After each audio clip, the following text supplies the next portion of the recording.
Hi guys, I'm Joe, or One Man Boycott. This is a lyric breakdown and probably a little bit of insight into Sick of It All.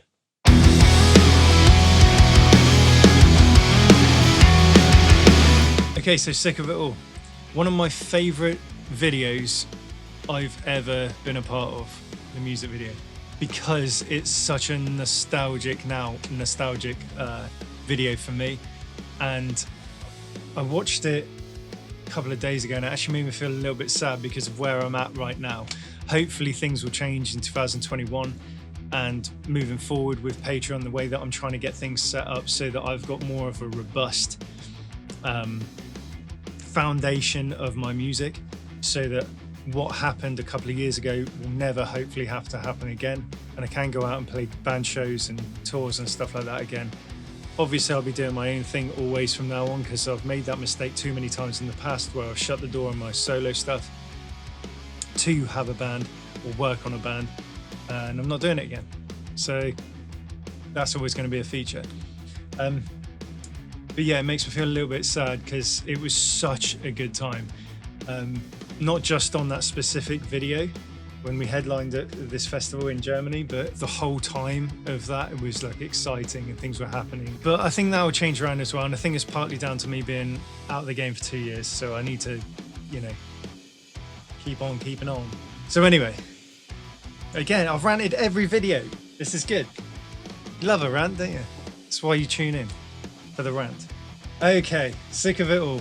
As the name suggests, it was a song designed to talk about the industry, the music industry, and a little bit like fabricated industry as well. From personal experience, there's a little bit about label stuff I think is in here. Like I said, I heard it a few days ago, but lyrics don't really stick too much in my head. I think I've said that.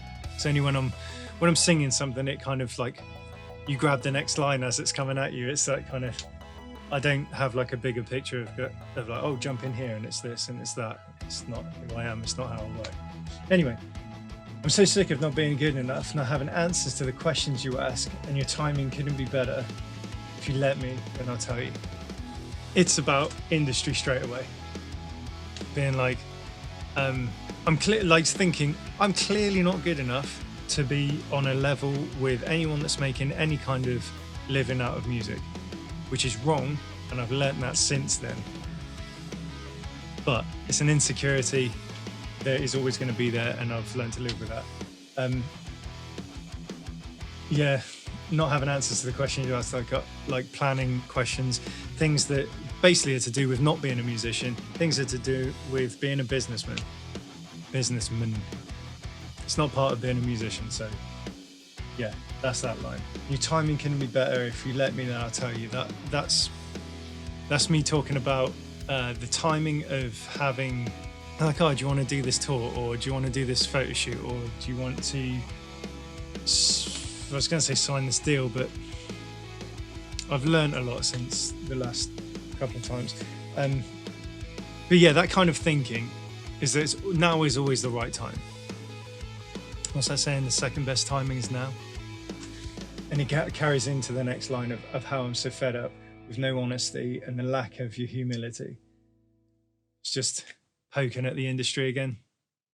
It's pretty self-explanatory. Yeah, and you get me how you could. And it gets me how you couldn't care less. Gotta say, we're sick of it all.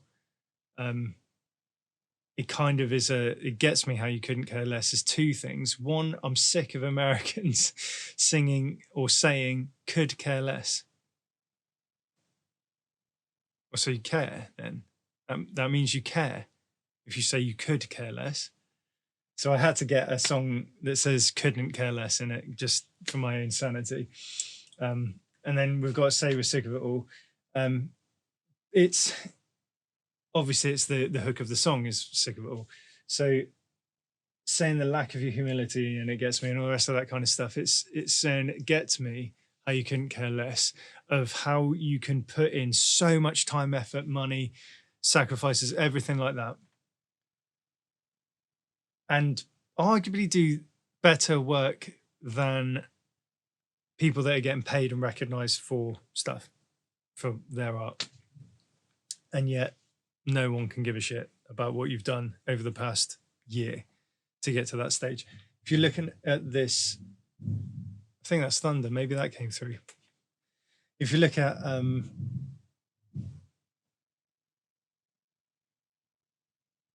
the release date on this album, it's 2016, but these songs were written maybe 18 months, 2 years before, because then I realized that they were band songs and that I, needed to put a band together for them to do justice to them. And you put all that kind of effort in, and then it's like, well, the people that you want to care about it in the moment, which is, again, I've grown since then, and like I've learned since then.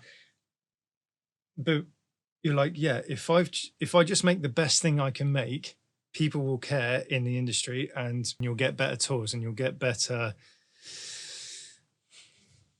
everything. I don't want to go through everything, but because I'm trying not to rant. This is the thing. But yeah, saying it gets me when you couldn't care, how you couldn't care less. It's like, it is demoralizing, and it fucking sucks when that happens. Again, I do like continuation through verses and things like that to flow over. So that's what it does here. And you know what? There's one other thing. Like, I'm not done. One other thing. You call it progress, but in all honesty, yeah, the cake tastes great if you can keep it down. And if you let us, we can show you how. So yeah, it's just pretty long for me to stay consistently on a subject, but that's still talking about the industry. And, like having your cake, and you can't have your cake and eat it. It's like, oh, the cake tastes great if you can keep it down. It's like, maybe towards the label because they wanted me to, or maybe got conflicting views. All right, okay, so it's either roughly what I was talking about was me wanting to be on that level that I was at with touring and playing and recording and all the rest of that kind of stuff without having label support and management and the rest of that kind of stuff, having your cake and eat it, and talking about the record label I was with at the time, where I had to go through a few hoops to protect these songs from the label that I was with, where they wanted me as an artist, they wanted my creativity, my songs, my everything, but they didn't want to back me. They just wanted to take the money. So it's basically, that's really simplified, but basically that. We're so sick of the degradation. Tried to teach us insecure. Yeah, like you kind of grow up thinking that, or at least when I was growing up around music and stuff, like in my late teens, would have been the thought that the gatekeepers being record labels were like be all and end all. Like, you will not do anything unless that's the thing. And that was a hangover at the time, but even more so now, that's not the case whatsoever, especially with things like Patreon. So it's just like a nod to trying to keep the little artists down, whereas now it's becoming more and more accessible and possible for you to be I heard the term middle-class musician the other day, because traditionally what it is you get these absolute affluent, like Taylor Swift, Ed Sheeran, like any artist that you can name probably will be in that band of artists that don't even would never worry about money again, will never worry about paying bills, or I want to go and do this, I want to go and just go and do it then because you can do whatever you like. Or breadline, I've got nothing. Kind of me. It's like one or the other. There's no like, yeah, I do okay out of music. There's no that kind of, or at least it's not as accessible. That it is becoming and will be, and hopefully will be for me as well, that I can get to a place where I can confidently say to people, yeah, what do you do for a living? When you meet someone, what do you do for a living? I am a musician. And they won't turn around and go, yeah, but what do you do for work? That is like, I've had that conversation in the past when it has just been that, and it's not acceptable. It's like not accepted answer. So yeah, again, I'm ranting on different topic. I'm sorry, I might cut this out. I might just start doing blogs or something. I don't know, where I can just rant at the Joe's Rants or something like that. Anyway, yeah, I mean, I could have fit this into that rant as well, but the next line being, but we're not the ones who need to wake up. Does what we're saying sound familiar? Is like just a continuation on the theme. And we're not the ones that need to wake up is like, it's not like we're the ones that need to wake up. In the case of like, oh, we've done this cool music, please sir, can you tell us it's good and worth something? It's not, it's like the industry that needs to wake up to these thousands, get me teeth in, thousands of musicians that are good enough to make a living out of it, and it should be that case rather than the companies saying no, well, because it costs so much money to get it on such a level that they'll make a lot of money. It's greed again. At the end of the day, everything comes down to it. They could make a viable business out of raising up, I was saying everyone, but raising up like way more people rather than picking a handful of people to go, how have I hit that? I was basically trying to get the point across that things could be different, things could change. And that there's a lot of underrated, viable musicians and creatives in the world. And that's basically it. And I'm poking at that with this song. I'm a little bit out of breath because that went everywhere when I dropped the light. That's why I've had to drop the light. Anyway, the chorus. So we're sick of it all, we're not giving up, because have you heard the thing about lovers? Never give up, never give in, never fall. I'm convinced you think you know it all. It's poking again at the industry. It's the whole song. We're sick of it all. Yep, we're not giving up, because have you heard that thing about lovers? And it's like, it sounds cool. I think it sounds a bit Fall Out Boy-ish, but it's like, we love the creative process. We love the music. We love like everything about the thing.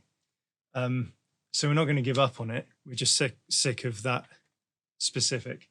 Never give up, never give in, never fall. Like, it's just saying, it's just a repetition of like, it's an absolute. It's an impossibility to stop doing music.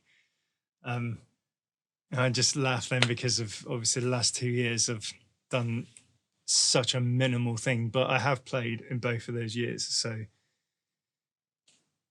yeah, never. I'm convinced you think you know it all is, poking at the industry again. It's not the only way, which again, I'm trying to explore this now, but it isn't the only way. Wasn't then, isn't now.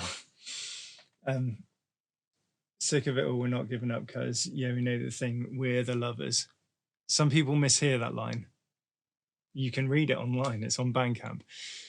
But obviously it's a repetition, but we're sick of it all, we're not giving up, because yeah, we know the thing, we're the lovers. So it's like, oh, have you heard the thing about the lovers and never give up? So yeah, we know the thing with the lovers, just we are, yeah. Repetition of we're so sick of it all, works for the song, good because of the hook, yeah. And then my brother wrote the break, third verse. I can't remember how that came about. I think I got in contact with him and said, what do you think of this? Or I had, maybe I had an idea. In my mind, I went to him and said, dude, I want you to write this verse. I hope that's the case, because I feel like that was the case, and I want that to have been the case. We can't go back in time. That was the case. So I went to my brother and said, hey, dude, I got a verse. Do you want to write it? And he came back with this. Are you ready, prepared, for real to give it up? Are you low? Are you scared because you just can't stand the way we connect, you know, and through it all, we tear it apart, don't throw it away. You'll have to get in touch with my brother and ask him what he meant by that, because he explained to me at the time I would be lying, and he will see this video. I'd be lying if I could just pull up off the top of my head and go, oh, he meant this by that. I could do, but I just wouldn't be being true to you guys, so I'm not going to do that. I think it sounds cool. I can take my meaning from it just like you would do any good lyric. And I think it works with the song. And if you haven't checked my brother's music out, you should do. As a lyricist and a songwriter, like I am a big fan, and not just because he's my brother. He writes intelligent lyrics and decent melodies, and we're going to be writing some music together soon. I can tell you that, and it'll be sick. Super. It's going to be really good music. Anyway, yeah, just a repetition of Sick of It All after the last chorus. And yeah, it's turned into a bit of a banger that I love playing live. Again, if you pay attention in the video, I was going to say again, it's one of my favorite it's one of my favorite videos. But if you pay attention towards the end, I can't remember exactly where it is in the video, but there's a point in the video where I turn, the camera's looking out of the stage from the back, and I turn around in slow motion, and you can see my bottom lip going because everyone's singing Sick of It All back at us. And this I don't even think this had been out either long or hadn't even been out for like 6 months, and everyone's singing back the lyrics, and I just fucking lost it, and my bottom lips like proper like so yeah, you've probably seen that video anyway. If you've missed that part of the video, go and give it another watch. It's still on my YouTube channel. But yeah, that's Sick of It All. I've ranted a bit about this. I hope I can do a decent edit. If it wasn't a great edit because I've had to cut all over the place and cut out the rants that I had, I dropped the light again because I'm a clumsy person. Yeah, I hope you got a lot out of this, and I hope I did fill in some, or you got some insight. If there's specific questions you want answering, I haven't said this in any other video, but it goes for any of the other videos. Just send me a message or comment asking me the question, and I will always do my best to get back. And if this is exclusive to Patreon, which it should be, I will always get back to you as soon as I can as well. I get it up on my phone. So yeah, thanks for watching another Joe's rant about Sick of It All. If this is public, I'm not going to spend a lot of time on this outro, but if this is public, please hit the like, maybe think about subscribing to the YouTube channel. And even better than that, go and check out my Patreon. Links in the description. You get so much more over there, and it supports me in the most real way that you can. Other than, nothing. There's nothing like Patreon to help support my creativity. Thanks to my patrons, prospective patrons. Just go and check it out. This clearly isn't meant to be public, but I'm not saying goodbye yet. If you're still here at the end, just comment, I'm sick of it.